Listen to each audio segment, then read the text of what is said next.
Hey guys, welcome back on the lecture series of microeconomics. So ये नई unit है unit 5 जिसमें हम सप्लाई थ्योरी के बारे में डिस्कस करेंगे। ओके सो ये पहला पार्ट है पार्ट 1।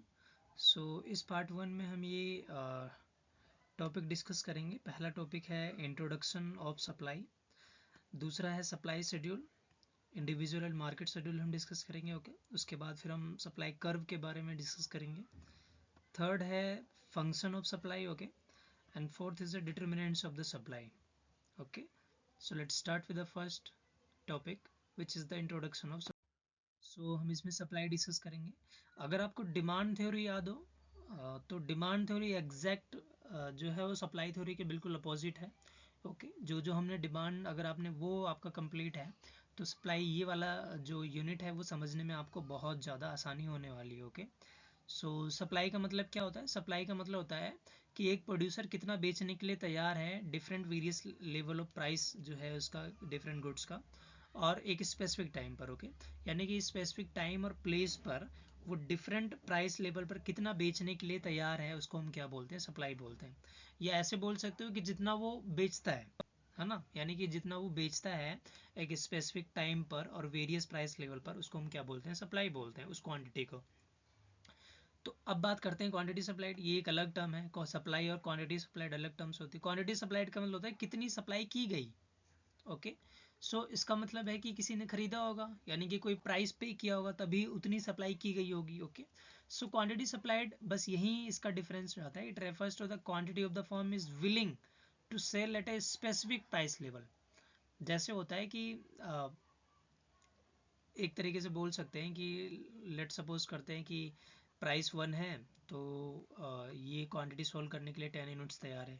2 हो जाता है तो ये 12 है, 3 हो जाता है तो ये क्या है? 14 है। ओके ये 14 है। तो अगर हम इसकी बात करें तो ये क्या बता रहा है? ये सप्लाई बता रहा है कि 1 रुपये में 10 यूनिट सप्लाई करने के लिए तैयार है। 2 यूनिट में 12 यूनिट क्या है ना, 14। ये क्या है? ये सप्लाई है। पर अगर मैं क्वांटिटी सप्लाइड की बात करूं कि ये जो 12 यूनिट सप्लाई की गई है वो एक स्पेसिफिक प्राइस की बात की गई है, तो अगर हम इस पूरे पूरे को देखें तो ये क्या है? सप्लाई कॉन्सेप्ट है। पर अगर मैं किसी एक प्राइस को लेकर बोलूं कि इस प्राइस पर कितनी क्वांटिटी बेची गई है तो हम इसको क्या बोलते हैं? क्वांटिटी सप्लाइड बोलते हैं। ओके सप्लाई शेड्यूल क्या होता है? ये ऐसी टर्म्स हैं जो इंपॉर्टेंट हैं सप्लाई थ्योरी को समझने के लिए। तो अभी हमने सप्लाई टर्म्स देखा कि आखिर सप्लाई का मतलब क्या होता है। सप्लाई का एक तरीके से बोल सकते हो बेचना होता है ना, मार्केट में सामान बेचना होता है। ओके तो वो सामान तभी एक तरीके से मार्केट में बेचता है जब वो बेचने के लिए तैयार होता है ना, एक स्पेसिफिक टाइम पर। तो अगर हम सप्लाई शेड्यूल की बात करें, शेड्यूल की, so it is a tabular representation of different quantity supply to various price level. Okay so ये क्या बताता है? ये हमें इंफॉर्मेशन दे रहा है कि इस प्राइस लेवल पर इतनी इतनी क्वांटिटी सप्लाइड की जा रही है। ओके सो ये जो इन्फॉर्मेशन दे रहा है, जो टेबल है, इसको हम क्या बोलते हैं? सप्लाई शेड्यूल बोलते हैं। ओके सो जैसे दो शेड्यूल होते हैं, एक इंडिविजुअल सप्लाई शेड्यूल और दूसरा होता है मार्केट सप्लाई शेड्यूल।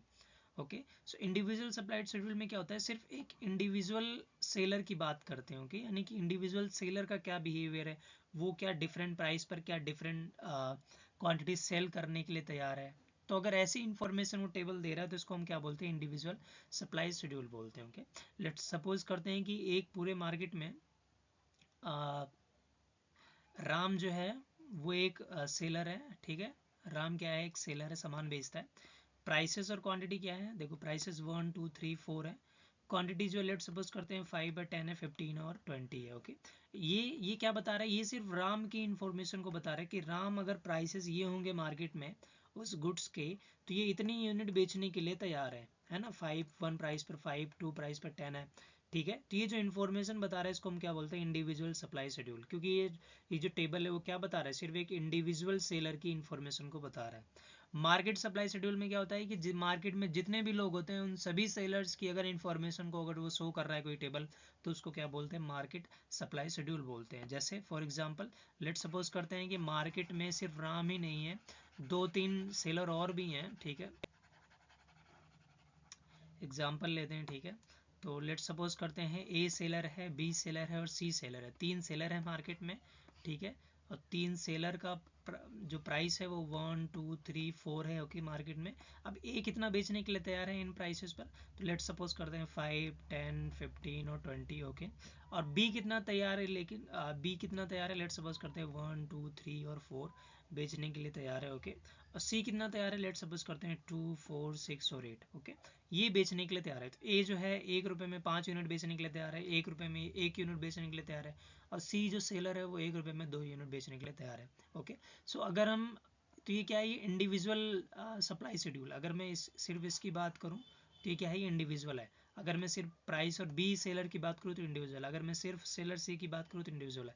पर अगर मैं सभी की बात करूँ ए बी और सी की, तो देखो मार्केट में कितनी टोटल सप्लाई हो रही है ना। तो ए और बी सी को जोड़ देंगे तो 5 6 और ये 8 हो जाएगा, ये 10 और ये 6 हो जाएगा, 16 हो जाएगा। ये कितना है 3 है 6 9 हो जाएगा, और ये कितना हो जाएगा 24 हो जाएगा। और ये 8 4 12 और ये कितना हो जाएगा 32। तो ये क्या बता रहा है, ये पूरे मार्केट की सप्लाई बता रहा है ओके। ये मार्केट सप्लाई का मतलब होता है इंडिविजुअल की सप्लाई का summation okay. So market schedule supply क्या बताता है, मार्केट सप्लाई शेड्यूल क्या बताता है, ये सभी सप्लाई के उन बिहेवियर को बताता है जिसमें डिफरेंट प्राइस लेवल पर वो डिफरेंट क्वांटिटी सेल करने के लिए तैयार है ओके। सो आई होप आपको ये तीनों टर्म्स जो हैं वो समझ में आ गई होंगी ओके। क्वांटिटी सप्लाइड का मतलब होता है कि एक पार्टिकुलर प्राइस पर वो कितनी क्वांटिटी बेचने के लिए तैयार है। और सप्लाई का मतलब होता है कि कोई भी क्वांटिटी को बेचने के लिए तैयार है इन सभी प्राइस लेवल पर ओके। तो ये क्या है, ये सारी क्या है, सप्लाईज है। तो अगले स्लाइड पे चलते हैं। अब बात करते हैं हम सप्लाई कर की ओके। सो जो हमने टेबल बनाई है ना, जो हमने टेबल बनाई, इंडिविजुअल सप्लाई शेड्यूल बनाया है हमने ओके। इंडिविजुअल सप्लाई शेड्यूल बनाया है हमने, इंडिविजुअल सप्लाई शेड्यूल बनाया है हमने। और फिर हमने उसमें देखा कि राम था ओके, जिसमें प्राइस 1 2 3 है, तो ये 5 10 और 15 है ओके। लेट सपोज करते हैं मार्केट में भी है, तो लेट सपोज करते हैं कि श्याम है ओके। तो ये क्या कर रहा है, 1 2 3 यूनिट बेच रहा है। अगर मैं टोटल की बात करूं तो कितना हो जाएगा, 6 हो जाएगा, यानी कि 1 रुपये में टोटल में मार्केट 6 सप्लाई यूनिट तैयार करेंगे, ये 12 हो जाएगा, और ये कितना हो जाएगा 18 हो जाएगा ओके। सो अगर मैं कर्व की बात करूं तो कर्व क्या है, it is a graphical representation, it is a graphical representation of the supply schedule. तो जो हमने सप्लाई शेड्यूल है, अगर इसको ग्राफ में हम करेंगे तो जो कर्व बनेगा उसको हम सप्लाई कर्व बोलते हैं, which is upward sloping curve. और ये अपवर्ड स्लोपिंग कर्व जैसा दिखेगा है ना। अपवर्ड स्लोपिंग का मतलब होता है ऊपर की तरफ बढ़ता हुआ। That shows the positive relationship between price and quantity supply. और ये क्या बताता है कि प्राइस और क्वांटिटी के बीच में पॉजिटिव रिलेशन होता है। पॉजिटिव रिलेशन का मतलब क्या हुआ कि अगर एक वेरिएबल बढ़ रहा है तो दूसरा वेरिएबल भी बढ़ेगा, दोनों सेम डायरेक्शंस में चलते हैं। तो अगर मैं कर्व की बात करूं तो यहाँ एक्स एक्सिस पर हम क्वांटिटी लेते हैं जितनी सप्लाई हो रही है ओके, और वाई एक्सिस पे क्या लेते हैं, प्राइस लेते हैं। तो कर्व कैसा बनेगा, ऐसा बनेगा है ना, ये है सप्लाई कर्व। तो यहाँ क्या बता रहा है, लेट सपोज करते हैं प्राइस इतना है तो क्वांटिटी इतनी की जा रही है। लेट सपोज करते हैं प्राइस 1 है तो क्वांटिटी जो है वो 6 की जा रही है ओके। और जैसे ही प्राइस 2 होता है ओके, कितनी क्वांटिटी की जा रही है 2 प्राइस पर, 12 ओके। ये है 12, तो ये 12 है। तो ये क्या हो रहा है, जैसे प्राइसेस बढ़ रहे हैं वैसे क्वांटिटी भी बढ़ रही है। तो इसका कर्व कैसा बनेगा, अपवर्ड स्लोपिंग कर्व बनेगा ओके। सो सप्लाई कर्व भी इंडिविजुअल सप्लाई कर्व होता है और मार्केट सप्लाई कर्व होता है। यानी कि अगर इंडिविजुअल की बात करें तो सिर्फ हम एक सेलर की सप्लाई की बात करेंगे ओके, यानी कि एक सेलर की सप्लाई की बात करेंगे। लेट सपोज करते हैं कि अगर मैं इंडिविजुअल सप्लाई शेड्यूल बनाने की कोशिश करूं ओके। सो यहाँ पर मैं सिर्फ राम की सप्लाई की बात कर रहा हूँ ओके, राम की क्वांटिटी की बात कर रहा हूँ। तो और ये यहाँ पर प्राइस है उसका, ठीक है। तो लेट सपोज करते हैं इसका सप्लाई कर्व जो है वो कुछ ऐसा है ओके, ये सप्लाई कर्व है। अगर मैं श्याम की भी बात करूँ तो लेट सपोज करते हैं ये 5 से स्टार्ट हो रहा है, ये 1 से स्टार्ट हो रहा है, तो ये कुछ ऐसा है, ये श्याम का हो गया ओके, ये राम का है, ये श्याम का है। तो अगर मैं टोटल की बात करूँ तो देखो फर्स्ट प्राइस पे 6 यूनिट है, एक का 5 है। लेट सपोज करते हैं यहाँ से स्टार्ट हो रहा है तो ये 5 यूनिट है, ये फर्स्ट यूनिट है, ठीक है। 1 2 3 5 ऐसे करके 5 यहाँ तक है। और अगर मैं टोटल की बात करूँ तो टोटल क्या है, फर्स्ट यूनिट पर 6 है, यानी कि 6 यहाँ पर है। तो ये जो टोटल वाला होगा ये यहाँ से स्टार्ट होगा, जिसमें आर और प्लस जो है ऐसे। तो ये जो सप्लाई कर्व है ये भी अपवर्ड स्लोपिंग कर्व है। तो ये क्या है, ये इंडिविजुअल का सम है ओके। आई होप आपको समझ में आ गया होगा। और ये अपवर्ड स्लोपिंग कर्व है ना, क्योंकि प्राइस जैसे जैसे बढ़ेगा प्राइस वैसे वैसे सेलर जो है वो ज़्यादा यूनिट बेचने के लिए तैयार होता है। ऐसा क्यों होता है? क्योंकि प्राइस जो है जितना ज़्यादा प्राइस बढ़ेगा उतना ज़्यादा प्रॉफिट मार्जिन उसका ज़्यादा बढ़ेगा। ओके, क्योंकि लेट सपोज करते हैं एक यूनिट को बनाने के लिए इसको 2 रुपये खर्चा आया है और प्राइस है 5, तो इसका मतलब एक यूनिट पे उसे 3 रुपये मिल रहा है। ओके, अब अगर लेट सपोज करते हैं प्राइसेस बढ़ रहे हैं, ये खर्चा जो है वो तो सेम है पर प्राइसेस बढ़ रहे हैं, तो ये प्राइसेस 6 हो रहे हैं, 7 हो रहे हैं, 8 हो रहे हैं। ओके, तो अब देखो यहाँ पर 2 रुपये का है तो यहाँ पर कितना हो रहा है, यहाँ 5 हो रहा है, ओ 4 यूनिट 4 प्रॉफिट हो रहा है, यहाँ कितना हो रहा है, यहाँ 6 हो रहा है। तो इसका प्रॉफिट बढ़ता जाएगा जितना प्रॉफिट बढ़ेगा, प्राइस बढ़ेगा, तो इसलिए प्राइस बढ़ने पर ज़्यादा सप्लाई की जाती है क्योंकि ये प्रॉफिट से डायरेक्टली लिंक्ड होता है। ओके, अब अगर हम सप्लाई फंक्शन की बात करें तो सप्लाई फंक्शन क्या शो करता है? Supply function shows the economics.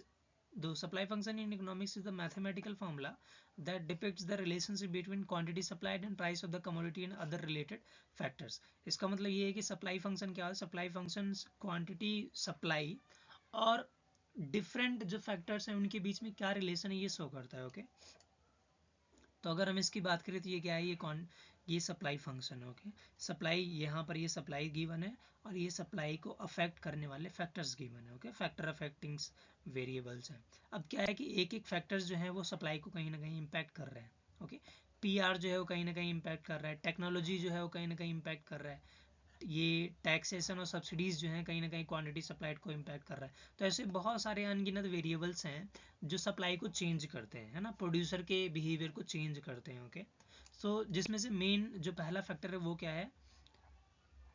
Price of on commodity. दूसरा जो फैक्टर है पी आर, उसको हम प्राइस ऑफ रिलेटेड गुड्स बोलते हैं। तीसरा जो है पी एफ, उसको हम प्राइस ऑफ फैक्टर्स बोलते हैं। फैक्टर के यहाँ मतलब है इनपुट्स, तो इनपुट्स लेबर कितने में मिल रहा है, रॉ मटेरियल कितने में मिल रहा है। ओके, ये टेक का मतलब यहाँ पर टेक्नोलॉजी हो गया, तो टेक्नोलॉजी में भी आपने देखा होगा जब चेंजेस होते हैं तो प्रोडक्शन कभी बढ़ता है कभी घटता है। ओके, और ये क्या है? टैक्स एंड सब्सिडीज़ हैं, और ये ऑब्जेक्टिव में है, क्या ऑब्जेक्टिव ऑफ द फर्म की, फर्म की ऑब्जेक्टिव क्या है।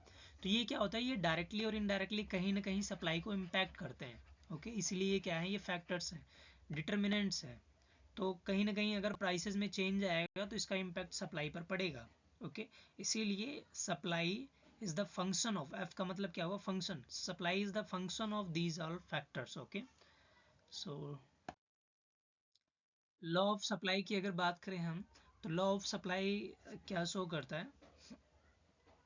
देखो अभी हमने सप्लाई पढ़ लिया, सप्लाई क्या होती है। ओके, सप्लाई फंक्शन पढ़ लिया, सप्लाई कर्व का पढ़ लिया और शेड्यूल पढ़ लिया। ओके, अब हम बात करते हैं कि सप्लाई जो प्रोड्यूसर्स होते हैं वो ऐसा बिहेव क्यों करते हैं।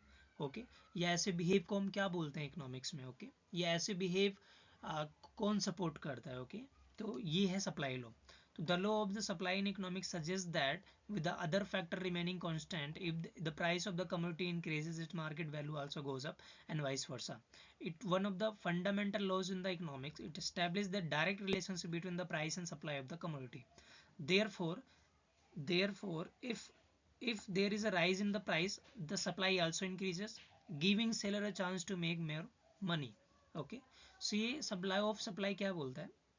देखो अभी हमने देख क्या है कि सप्लाई जो फंक्शन होता है वो अफेक्ट करता है बहुत सारे फैक्टर्स हैं, जिसमें से ये प्राइस भी है, रिलेटेड गुड्स भी हैं, ये है ये है ये है। ओके, सप्लाई लो क्या बताता है? सप्लाई लो ये बताता है कि इस प्राइस के चेंज होने पर सप्लाई पर क्या इम्पैक्ट पड़ रहा है, इनके बीच में रिलेशन को शो करता है। ओके, तो लॉ ऑफ सप्लाई सिर्फ और सिर्फ इन दोनों के बीच में जो रिलेशन है उनको बताता है। बस कैसा रिलेशन है? पॉजिटिव रिलेशन है, इनके बीच में डायरेक्ट रिलेशन है। ओके, और हमें पता है कि डायनेमिक इकोनॉमी में एक साथ ये सारे वेरिएबल्स इम्पैक्ट करते हैं, पर अगर मुझे समझना है कि प्राइस के चेंजेस होने पर सप्लाई में क्या इम्पैक्ट पड़ा, तो मुझे और फैक्टर क्या करने पड़ेंगे? कांस्टेंट करने पड़ेंगे, कि इनमें मानना पड़ेगा कि और फैक्टर में कोई चेंजेस नहीं हुआ। अब हम अगर प्राइस को चेंज करके देखते हैं तो सप्लाई में कितना चेंजेस आया।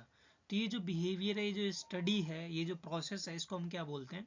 Law of supply. ये सप्लाई का नियम है, और सप्लाई का नियम क्या कहता है कि प्राइसेस जैसे जैसे बढ़ेंगे, यानी कि सिर्फ ये अदर फैक्टर आर कांस्टेंट, जैसे जैसे प्राइसेस बढ़ेंगे वैसे वैसे सप्लाई जो है बढ़ती है। प्राइसेस अगर कम होंगे तो सप्लाई क्या होगी? कम होगी।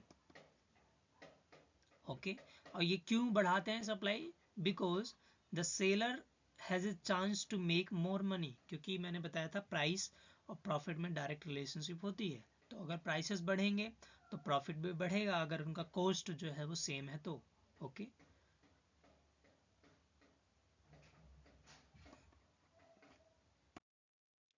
अब हम डिटर्मिनेंट्स ऑफ सप्लाई, जो भी हमने फैक्टर्स देखे, ये क्वांटिटी सप्लाई को ये सारे फैक्टर्स इम्पैक्ट करते हैं। ओके, जिसमें हमने देखा, ध्यान से समझना,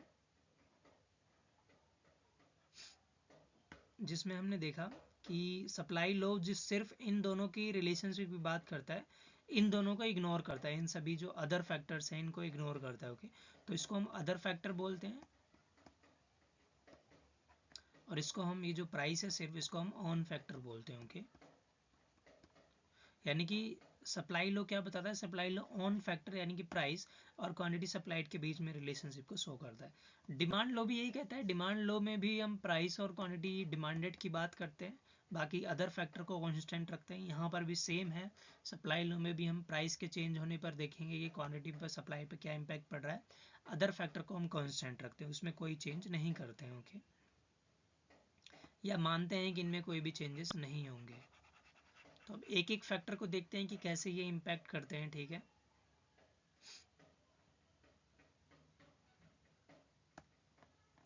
प्राइस है, प्राइस को पहले प्राइस को देखते हैं, ये प्राइस को देखते हैं।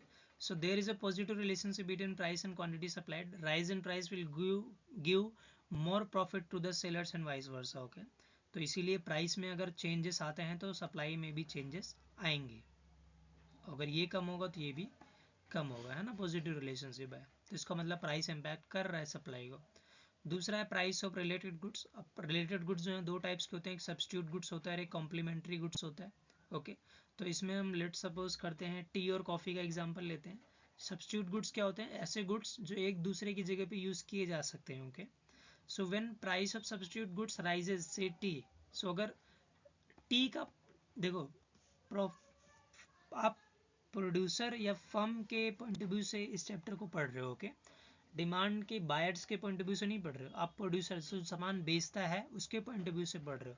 तो उसके पॉइंट ऑफ व्यू से देखोगे तो उसके लिए क्या इंपॉर्टेंट है, उसके लिए इंपॉर्टेंट है प्रॉफिट, जितना ज़्यादा प्रॉफिट होगा उतना ज़्यादा वो इंपॉर्टेंट है उसके लिए। ओके, तो प्रॉफिट किससे रिलेटेड, प्राइस से, तो जितना ज़्यादा प्राइस होगा उतना ज़्यादा वो ज़्यादा सामान बेचेगा। ओके, सो लेट सपोज करते हैं दो सेलर हैं, एक टी के सेलर है और एक कॉफ़ी का सेलर है। ओके, सो अगर टी का प्राइसेस बढ़ जाता है, टी का प्राइसेस बढ़ जाता है तो टी वाला सेलर का प्रॉफिट बढ़ेगा, ना कि कॉफ़ी वाला सेलर का प्रॉफिट बढ़ेगा। तो कॉफ़ी वाला क्या करेगा, कॉफ़ी वाला सप्लाई कम कर देगा।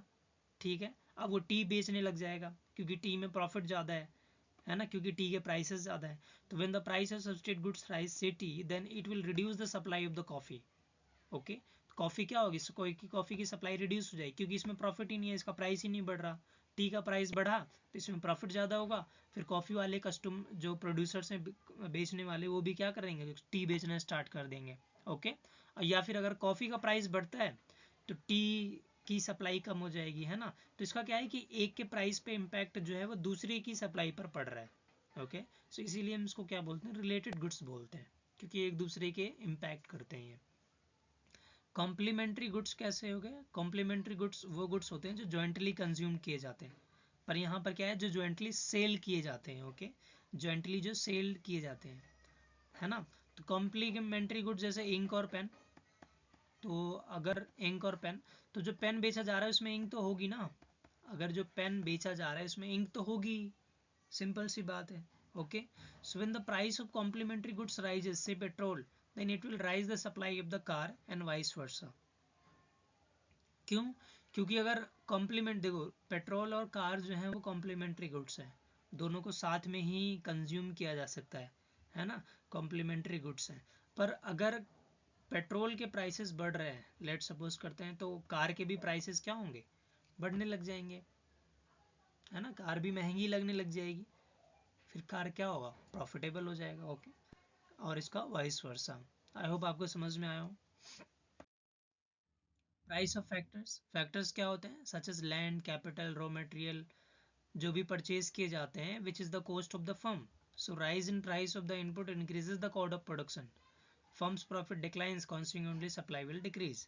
तो अगर लेबर और ये सारी चीज़ें महंगे हो रहे हैं, अगर इनके प्राइसेस बढ़ रहे हैं, लेबर के, रॉ मटेरियल, कैपिटल के, तो जो खर्चा आएगा प्रोड्यूस करने का वो तो ज़्यादा हो जाएगा, और जब खर्चा ज़्यादा हो जाएगा तो उसका प्रॉफिट कम हो जाएगा। ओके, तो ऐसे सिचुएशन में क्या करेगा, जो प्रोड्यूसर होगा वो डिस्करेज होगा प्रोडक्शन करने से, है ना, बचेगा, तो सप्लाई क्या होगी, डिक्रीज हो जाएगी। और इसकी उल्टे केस सिनेरियो में देखें कि अगर प्राइसेस कम हो रहे हैं तो खर्चा कम आएगा। ओके, क्योंकि लेबर सस्ता मिल रहा है, कैपिटल सस्ता मिल रहा है, रॉ मटेरियल सस्ता मिल रहा है, तो और ज़्यादा वो बनाने की कोशिश करेगा ना, क्योंकि कैपिटल कॉस्ट कम है, तो सप्लाई क्या होगी, बढ़ जाएगी। टेक्नोलॉजी कैसे इम्पैक्ट करता है सप्लाई को, जैसे इम्प्रूव्ड और new technology reduces the cost of production. अब नई टेक्नोलॉजी अगर मार्केट में आई है तो क्या होगी, वो अच्छे मेथड के साथ आएगी, कम टाइम पे ज़्यादा प्रोडक्शन करने कैपेबल होगी वो। ठीक है, जहाँ हम 2-3 लेबरों को हायर कर रहे हैं वहाँ मुझे एक लेबर को हायर करना पड़ेगा। ठीक है, तो 2 लेबर पे जो किया गया खर्चा है वो बचेगा। ओके, सो क्या है, टेक्नोलॉजी क्या करती है, कॉस्ट ऑफ प्रोडक्शन को रिड्यूस करती है, टाइम को बचाती है, एफर्ट को बचाती है, रिसोर्सेज को वेस्ट होने से बचाती है। Okay, so it increases the production, this encourage the producer to produce more and supply rises. तो अच्छी टेक्नोलॉजी अगर आ रही है तो प्रोडक्शन बढ़ेगा, सप्लाई बढ़ेगी। और अगर कोई हम पुरानी टेक्नोलॉजी जो अब्सोल्यूट हो चुकी है, घिस पिट चुकी है, उस टेक्नोलॉजी का अगर इस्तेमाल कर रहे हैं तो सप्लाई क्या होगी, कम होगी, क्योंकि इसका खर्चा जो है वो बढ़ जाएगा। टैक्सेशन और सब्सिडीज़, ये गवर्नमेंट का पार्ट है, यानी कि गवर्नमेंट जब मार्केट में इंटरवीन करती है तब इसका इम्पैक्ट क्या प्रोड्यूसर या सप्लायर पर पड़ता है, तो हाँ बिल्कुल पड़ता है, वो देखते हैं कैसे पड़ता है। टैक्स स्लिप, कभी गवर्नमेंट क्या करती है, टैक्स लगाती है, सब्सिडीज़ देती है, तो अगर टैक्स लगाया जाता है प्रोड्यूसर पर, प्रोडक्शन पर, the amount is given, and जो टैक्स अमाउंट होगा वो किसको देना पड़ेगा, प्रोड्यूसर को, वो गवर्नमेंट को देना पड़ेगा। लेट सपोज करते हैं मैं अगर कोई चीज़ प्रोड्यूस करता हूँ, लेट सपोज करते हैं मैं लैपटॉप प्रोड्यूस करता हूँ, ओके, मैन्युफैक्चर करता हूँ, तो अगर मेरे पे टैक्स लगा दिया गया तो क्या करूँगा मैं, मेरी कॉस्ट बढ़ जाएगी, कॉस्ट जो प्रोडक्शन कॉस्ट है वो बढ़ जाएगी। ओके, क्योंकि मुझे अब गवर्नमेंट को भी टैक्स देना पड़ रहा है, लेबर को भी देना पड़ रहा है, कैपिटल को भी देना पड़ रहा है, रॉ मटेरियल खरीदना, जो स्क्रीन है, जो और भी पार्ट्स में मैं खरीद रहा हूँ उनको भी खरीद देना पड़ रहा है मुझे, तो मुझे टैक्स एक्स्ट्रा देने पड़ रहे हैं। ओके, सो इससे क्या होगा, मेरी कॉस्ट ऑफ प्रोडक्शन बढ़ जाएगी और फिर मेरा प्रॉफिट कम हो जाएगा, है ना, क्योंकि जो अगर ज़्यादा टैक्स लगाया जा रहा है तो मेरा प्रॉफिट का पार्ट ही तो कम होगा। सो इससे क्या होगा, which reduces the amount left with the producer, so it reduces the profit and so supply, so supply क्या होगी, कम हो जाएगी। ओके, इसका उल्टा अगर देखें, सब्सिडीज़ में क्या होता है, गवर्नमेंट हेल्प करती है प्रोडक्शन को बढ़ाने के लिए, या देखते हैं सब्सिडीज़ क्यों देती है, तो where subsidies are the way of by which the governments give money to private firms, give money to private firms. अब ये इन फॉर्म ऑफ हेल्प भी हो सकती है, असिस्टेंस भी हो सकता है, लो इंटरेस्ट रेट क्रेडिट भी हो सकता है। ओके, या अवेबिलिटी ऑफ रॉ मटेरियल्स हो सकता है, easy availability of raw materials, है ना, या कुछ और जो हेल्प कर सकती है गवर्नमेंट वो करती है ताकि इसका प्रोडक्शन जो है वो बढ़े, usually to keep the prices low. Okay, जैसे अभी दिल्ली गवर्नमेंट की अगर बात की जाए तो उन्होंने वो क्या कर रही है, वो सब्सिडीज़ प्रोवाइड कर रही है, 200 यूनिट्स तक सब्सिडीज़ प्रोवाइड कर रही है, सारा खर्चा जो है वो गवर्नमेंट उठा रही है, ये कंज्यूमर्स को दिया जा रहा है सब्सिडीज़, ओके, प्रोड्यूसर्स को नहीं दिया जा रहा, कंज्यूमर्स को दिया जा रहा है। तो जब प्रोड्यूसर्स को सब्सिडीज़ दी जाती है तो प्रोड्यूसर का बेनिफिट होता है, कंज्यूमर को जब दिया जाता है तो कंज्यूमर का बेनिफिट होता है। तो यहाँ क्या होगा, बेनिफिट क्यों दिया जा रहा है, क्योंकि अगर उनको बेनिफिट होगा, उनकी कॉस्ट कम कर देगी गवर्नमेंट, तो वो भी आगे सामान कम बेचेंगे, कम प्राइस में बेचेंगे। या फिर to protect the firms and jobs को बचाने के लिए, फर्म्स को बचाने के लिए, कोई फर्म है जो बहुत ज़्यादा इंपॉर्टेंट है और वो अगर कोलैप्स हो रही है या एक तरीके से ख़त्म हो रही है तो गवर्नमेंट क्या करती है, रेस्क्यू करती है, बेल आउट करती है। जैसे कोई बैंक जो है वो अगर अगर एक तरीके से दिवालियापन हो रहा है, इंसॉल्वेंट हो रहा है, तो आरबीआई क्या करती है, आरबीआई उसे रेस्क्यू करती है, क्योंकि बहुत लोगों का पैसा उससे जुड़ा हुआ है, ये कहीं ना कहीं बेनिफिट जॉब और क्रिएट करती है। तो जॉब को बचाने के लिए, जो डिपॉजिटर्स हैं उनको इंटरेस्ट को करने के लिए आरबीआई क्या करती है, आरबीआई उन्हें बेल आउट करती है, बचत मदद करती है। तो वैसे ही गवर्नमेंट क्या करती है, प्रोड्यूसर्स की मदद करती है जब उसे लगता है कि जॉब के मामले में, इन टर्म्स ऑफ जॉब, ताकि जॉब जो है वो बची रहे, या फिर प्राइसेस जो हैं लो हो जाए, है ना, या प्रोडक्शन बढ़ा दिया जाए। कई ऐसी चीज़ें होती हैं जिनका प्रोडक्शन करने से बेनिफिट होता है सोसाइटी को, जैसे वैक्सीन। तो आपने देखा होगा वैक्सीन हमें फ्री में मिल रही थी और प्रोड्यूसर और गवर्नमेंट सब्सिडीज़ दे रही थी प्रोड्यूसर्स को, कि जो प्रोड्यूस करेगा वो गवर्नमेंट जो है वो उसमें से आधा खर्चा गवर्नमेंट उठाएगी, ऐसा कुछ अमाउंट। ओके, इससे क्या होता है, प्रोड्यूसर पर कम बर्डन पड़ता है कॉस्ट का, और फिर वो सप्लाई इंक्रीज़ कर देते हैं। ओके, या बहुत सारे सप्लायर्स आ जाते हैं मार्केट में, ओके, जिससे सप्लाई क्या होती है, इंक्रीज़ हो जाती है सब्सिडीज़ से। अब अगर बात करें ऑब्जेक्टिव ऑफ द फर्म्स, तो फर्म का ऑब्जेक्टिव जो है अलग अलग होता है. When firms objective is to maximise sales, the employment etcetera, then rise in production will help to attain this. अगर फर्म चाहती है कि ज़्यादा से ज़्यादा वो यूनिट को बेचे या ज़्यादा से ज़्यादा एम्प्लॉयमेंट जनरेट करे इकोनॉमी में, तो ज़्यादा से ज़्यादा वो प्रोडक्शन करेगी, ज़्यादा से ज़्यादा लोगों को हायर करेगी, तब तो ये जो उसका ऑब्जेक्टिव वो अचीव होगा. यानी कि सप्लाई अगर बढ़ाएगा तो उसका ऑब्जेक्टिव इन जो है वो अटेन होगा. ओके, सो अगर सेल्स और एम्प्लॉयमेंट को बढ़ाने का अगर ऑब्जेक्टिव है तो सप्लाई क्या होती है, बढ़ती है. Supply will rise, but if the objective is to maximize the profit, then it can achieved by raising the price, with the reduces the supply shortage of the goods purchase pushes the price to rise. तो ऐसे क्या होता है कि अगर उसका profit जो अगर उसका ऑब्जेक्टिव सेल्स और एम्प्लॉयमेंट जनरेट करने का ना हो, उसका ऑब्जेक्टिव प्रॉफिट को अर्न करना, तो प्रॉफिट जो है वो कैसे अर्न किया जाएगा, जब प्राइसेस बढ़ेंगे. जब प्राइसेस कब बढ़ेंगे, जब मार्केट में 10 लोग खरीदने वाले होंगे पर 5 ही यूनिट सामान होगा, तो इनके बीच में कंपटीशन होगा ना, जहाँ डिमांड ज़्यादा हो जाती है सप्लाई से. तो जब डिमांड ज़्यादा होगी सप्लाई से, तो प्राइसेस अपने आप बढ़ने लग जाएंगे, और किसको फ़ायदा होगा, प्रोड्यूसर्स को. तो वो क्या करते हैं, वो कम प्रोड्यूस करते हैं, जानबूझकर प्रोडक्शन कम करते हैं, ताकि लोग ज़्यादा डिमांड करें और फिर ज़्यादा प्राइसेस देने के लिए तैयार हों, जिससे इसका प्रॉफिट होगा. ओके, प्रॉफिट बढ़ जाएगा. फ्यूचर एक्सपेक्टेशंस की अगर बात करें, तो फ्यूचर एक्सपेक्टेशंस क्या होता है कि जैसे प्राइस आगे क्या होने वाली है गुड्स का. अगर लेट सपोज करते हैं प्राइसेस जो हैं फ्यूचर में बढ़ने वाली है गुड्स की, तो अभी की सप्लाई क्या होगी, अभी की सप्लाई रोक देगा, क्योंकि जब प्राइस बढ़ेगा तभी तो प्रॉफिट होगा उसका. तो प्राइस अगर फ्यूचर में बढ़ रहा है, 1 साल बाद बढ़ रहा है, तो अभी वो क्या करेगा, वेट कर लेगा, अभी प्रोडक्शन ज़्यादा नहीं करेगा, वो इंतज़ार करेगा, जैसे ही प्राइस बढ़ेगा वैसे ही वो अपना सामान जो है प्रोडक्शन करना स्टार्ट कर देगा और सप्लाई बढ़ जाएगी. ओके, टेक्नोलॉजी है, अगर आने वाले फ्यूचर में टेक्नोलॉजी बहुत ज़्यादा इम्प्रूव होने वाली है, तो वो वेट करेगा कि आगे चल के हम प्रोडक्शन करेंगे नई टेक्नोलॉजी के साथ. ओके, कम कॉस्ट के साथ. ओके, टैक्सेस, अगर गवर्नमेंट को लग रहा है कि गवर्नमेंट जो है इस प्रोडक्ट पे या प्रोडक्शन पे टैक्स लगाने वाली है आगे चल के, तो क्या अगर टैक्स लगाएगी तो उसकी कॉस्ट कम हो जाएगी, प्रॉफिट कम हो जाएगा, तो क्या करेगा, वो अभी से ही प्रोडक्शन को बढ़ा देगा, क्योंकि आगे टैक्स लगेगा तो उसका घाटा होगा. Okay, so will have the impact on the supply of goods. तो अभी हमने जो भी फैक्टर्स देखे उसमें हमने ये डिस्कस किया कि सप्लाई कैसे इम्पैक्ट हो रही है, जो डिफरेंट उसके डिटर्मिनेंट्स हैं. ओके, और फिर हमने सप्लाई लो पढ़ा. सप्लाई लो ये बताता है कि अगर सभी फैक्टर्स कांस्टेंट हो, अदर फैक्टर्स कांस्टेंट हो, तो प्राइस के बढ़ने से सप्लाई बढ़ा दी जाती है और प्राइस के कम होने पर सप्लाई कम कर दी जाती है. ओके, ताकि फर्म जो है वो ज़्यादा से ज़्यादा प्रॉफिट अर्न कर सके. तो ये लेक्चर यहीं तक था. आई होप आपको समझ में आया होगा. Okay, thank you.